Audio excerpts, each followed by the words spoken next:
ప్రభునందు మాకు అత్యంత ప్రియులైన దేవుని ప్రజలందరికీ యేసుక్రీస్తు వారి ఉన్నతమైన శ్రేష్టమైన పూజింపదగిన నామం పేరిట శుభాలు తెలియజేస్తున్నాను. Good morning. బాగున్నారు మీరంతా? గత రాత్రి చక్కని విశ్రాంతి ప్రభు అనుగ్రహించారు కదా. ఈ ఉదయకాల సమయంలో మరొకసారి మనందరం కూడా సజీవుల లెక్కల్లో ఉంచబడి ఆయన స్తుతించు వారంగా, సర్వశక్తుడైన ప్రభువును, మహోన్నతుడైన దేవుని ఆరాధించు వారంగా ఉన్నామంటే అది కేవలం దేవుని కృప. మన శక్తి, మన బలం ఏది కాదు. ఎల్లప్పుడూ మనం ప్రభువుని స్తుతించు వారంగా, ఆయన కనపరుచు వారంగా ఉండాలి. ఉదయాన్నే లేచిన తర్వాత ఒక న్యూస్ పేపర్ చదవడం కన్నా, ఒక ఫోన్ ఓపెన్ చేసి ఇవేవేవో చూడడం కన్నా దేవుని వాక్యాన్ని చదవడం, ప్రార్థనలో కొంత సమయాన్ని గడపడం, దేవుని వాగ్దాన సందేశాన్ని వినడం చాలా ప్రాముఖ్యమైన అంశం. మీలో చాలామంది ఈ క్రమాన్ని అనుసరిస్తూ ఆధ్యాత్మికంగా బలపడుతున్నారు. నేను ప్రపంచంలో అనేక ప్రాంతాల్లో తిరుగుతున్నప్పుడు వ్యక్తిగతంగా చాలామంది నన్ను కలుసుకుని ఉదయకాలపు వాగ్దాన సందేశాల ద్వారా మేము చాలా ఆధ్యాత్మికంగా బలపడుతున్నామని చక్కని సాక్ష్యాలు తెలియజేస్తున్నారు. వాటన్నిటిని బట్టి నేను దేవునికి మహిమను చెల్లిస్తున్నాను. ఈరోజు వాగ్దానం కోసం కనిపెడుతున్నారు కదా, పరిశుద్ధ గ్రంథం తెరవండి. బైబిల్ ఉందా మీ దగ్గర? తెరవండి ఒకసారి. కీర్తనల గ్రంథం 48వ కీర్తన 3వ వచనాన్ని చదువుకున్నాం. Psalm 48 and verse 3. దాని నగరులలో దేవుడు ఆశ్రయముగా ప్రత్యక్షమగుచున్నాడు. చాలండి, ఒక్క మాట చాలు. దాని నగరులలో దేవుడు ఆశ్రయముగా ప్రత్యక్షమగుచున్నాడని ఓ చక్కని మాటను కోరహ కుమారులు రాసుకుంటూ వచ్చారు. కోరహ కుమారులు దేవుణ్ణి ప్రేమించిన విధానం చాలా గొప్పది. వారు రాసిన కీర్తనలు బైబిల్లో అనేకమైన ఆధ్యాత్మిక విలువలను మనకు బోధిస్తున్నాయి. కోరహ కుమారుల తండ్రి గతించిపోయాడు. దేవుని సేవకుల మీద తిరుగుబాటు చేసి, దేవుని మీద తిరుగుబాటు చేసి, కానీ కోరహ కుమారులు దేవుని సన్నిధిని వెతికారు కాబట్టి, ఆయన సన్నిధిలో ఉండడానికి ఇష్టపడ్డారు కాబట్టి, దేవుని ప్రేమించారు కనుక వారి సజీవుల లెక్కలో ఉండి ప్రభువుని ఆరాధించారు. తిరుగుబాటుతనం ద్వారా తండ్రి గతించిపోయాడు, కానీ దేవునికి లోబడ్డం ద్వారా, ఆయన చిత్తానికి సమర్పించుకోవడం ద్వారా బిడ్డలు దేవునిలో ఎదిగారు. అయితే వారు రచించిన కీర్తనలో అనేకమైన ఆధ్యాత్మిక విలువలు మనకు కనబడుతున్నాయి.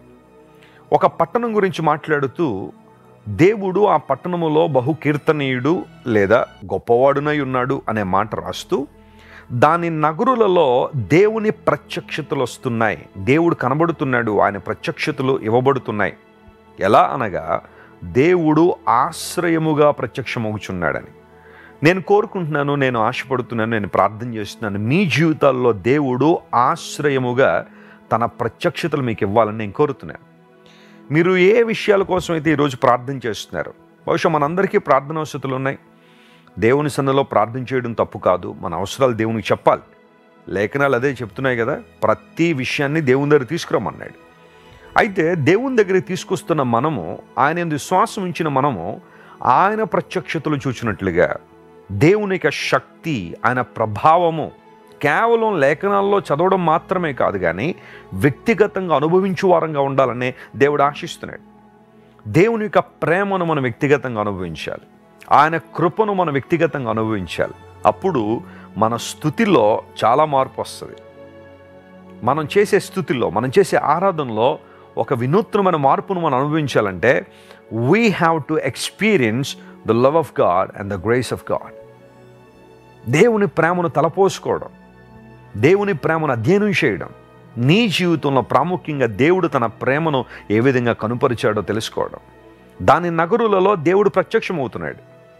లేఖనాలను జాగ్రత్తగా మనం పరిశీలన చేస్తే దేవుని ప్రత్యక్షతలు పలు పలు విధాలుగా అనుగ్రహించబడ్డాయి. ఒక మాటలో చెప్పాలంటే, how God revealed himself to the world అనే ప్రశ్న మనం వేసుకుంటే 2 ప్రాముఖ్యమైన విషయాలు లేఖనాల్లో మనకు కనబడతాయి. ఒకటి, దేవుడు తన ప్రత్యక్షతను సృష్టి ద్వారా ప్రపంచానికి ఇచ్చాడు. సృష్టించబడిన వస్తువులను ఆలోచించడం వలన దేవుని యొక్క నిత్య శక్తి మరియు దైవత్వం మనకి బహిర్గతం అవుతున్నాయి, తెలియపరచబడుతున్నాయని రోమాపత్రికలో అపోస్తలుడైన పౌలు 1వ అధ్యాయంలో రాసుకుంటూ వచ్చాడు.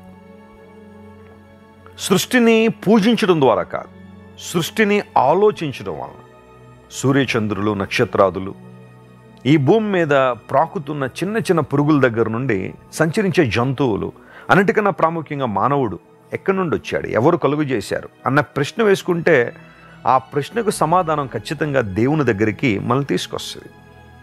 దేవుడు తన నిత్య శక్తిని బయలుపరిచాడని. God's eternal power and divinity were manifested, ప్రత్యక్షపరచబడ్డాయి.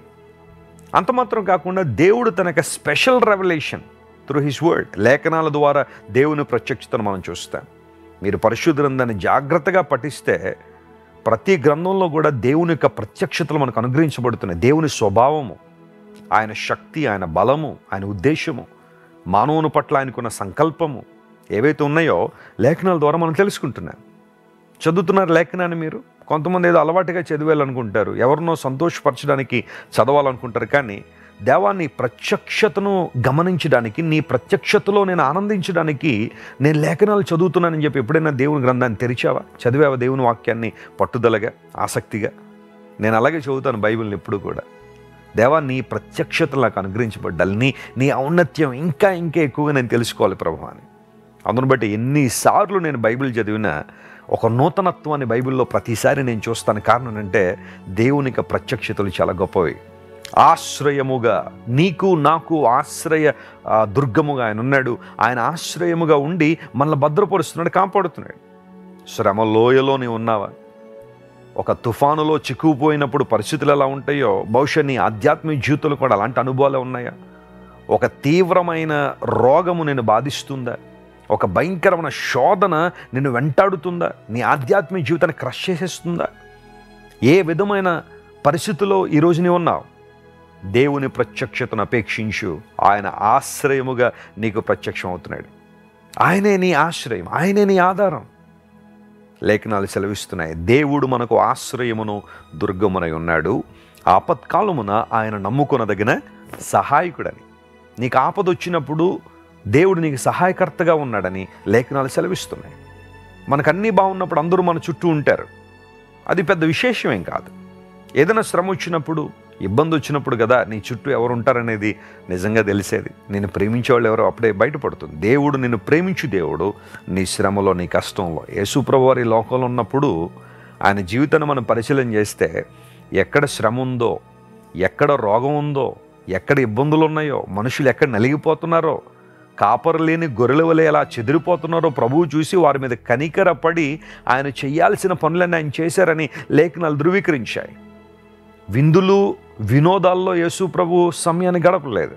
ఆయన దృష్టి ఎప్పుడూ కూడా ఎక్కడ ఇబ్బంది ఉందో, ఎక్కడ బలహీనత ఉందో, ఎక్కడ దయ్యపు శక్తుల ప్రాబల్యం ఉందో అక్కడ యేసు ప్రభు వారు తన అద్భుతాలు చేసి అనేక మందిని విడుదల చేశారు. ఆయన ఆపద కాలంలోనే తన యొక్క సహాయాన్ని అనేక మందికి ఆయన ప్రత్యక్షపరిచారు. ఈరోజు నేను మనసారా కోరుకుంటున్నాను, దేవుని ప్రత్యక్షత నీకు అనుగ్రహించబడాలి. నీవు ఆయన్ని సంపూర్ణంగా వ్యక్తిగతంగా అనుభవించగలిగితే, ఆయన ప్రేమను తెలుసుకోగలిగితే అంతకన్నా ఆధిక్యత మరొకటి లేదు.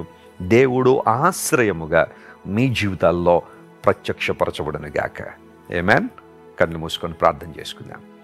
ప్రేమగల తండ్రి, ఇంతవరకు నువ్వు మాతో మాట్లాడిన ప్రతి మాటను బట్టి నీకు వందనాలు. నీ మాటల్లో ఉన్న శక్తి, నీ మాటల్లో ఉన్న మాధుర్యాన్ని బట్టి నేను మనస్ఫూర్తిగా స్తుతిస్తున్నాం ప్రభువా.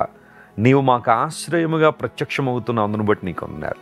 వాస్తవానికి మా పాప జీవితాన్ని బట్టి, మా అపరాధములను బట్టి ప్రభువా ఉగ్రత కురిపించే దేవుడుగా నువ్వు ప్రత్యక్షం కావాలి, కానీ నీవు ఆశ్రయముగా ఉండడానికి ఇష్టపడ్డావు.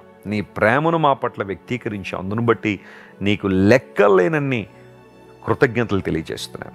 ఈరోజు మా ప్రియులు ఎవరైతే సంకటాల్లో ఉన్నారో, ఇబ్బందుల్లో ఉన్నారో, ప్రతికూలతల్లో ఉన్నారో వారందరినీ ప్రభువా నీవే ముట్టి లేవనెత్తి నీ ప్రత్యక్షతలు వారికి అనుగ్రహించి నీ మార్గములో వారు నడుచున్నట్లుగా సహాయం చేయమని నీ సన్నిధిలో వేడుకుంటున్నాను.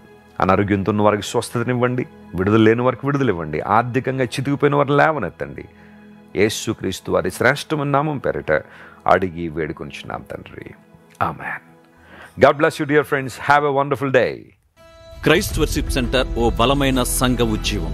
కొన్ని సంవత్సరాల క్రితం కేవలం 2తో ప్రారంభించబడిన పరిచర్య నేడు ప్రపంచవ్యాప్తంగా లక్షలాది మందిని ప్రభావితం చేయుచున్నది. రాజమండ్రి, సికింద్రాబాద్, బెంగళూరు, చెన్నై, నెల్లూరు, దుబాయ్, బెహ్రైన్, కరీంనగర్, విశాఖపట్నం, గద్వాల్, కొవ్వూరు, మలకపల్లి, శ్రీలంక, భూటాన్, అడ్డతీగల, పాలమూరు, ఒంగోలు, బళ్ళారి, కోరుకొండ, పోతవరం, నల్లజర్ల, వెంకటరామయ్యగూడెం, మచిలీపట్నం, ఇందిరానగర్లతో పాటు అనేక గ్రామాల్లో క్రైస్ట్ వర్షిప్ సెంటర్ ఆరాధనలు జరుగుచున్నవి. వాక్య సంబంధమైన ఉజ్జీవంలో, పరిశుద్ధాత్మ సంరక్షణలో కొనసాగాలనుకునే ప్రతి ఒక్కరికి మా ప్రేమపూర్వక ఆహ్వానాన్ని అందిస్తున్నాము. రండి, ఆత్మతో సత్యముతో ప్రభువైన యేసుక్రీస్తును ఆరాధిద్దాం. మీరు ఇంతవరకు విన్న దైవ సందేశం మరియు దేవుని సేవకులు చేసిన ప్రార్థన మీకు ఆశీర్వాదకరముగా ఉన్నదని విశ్వసించుచున్నాము.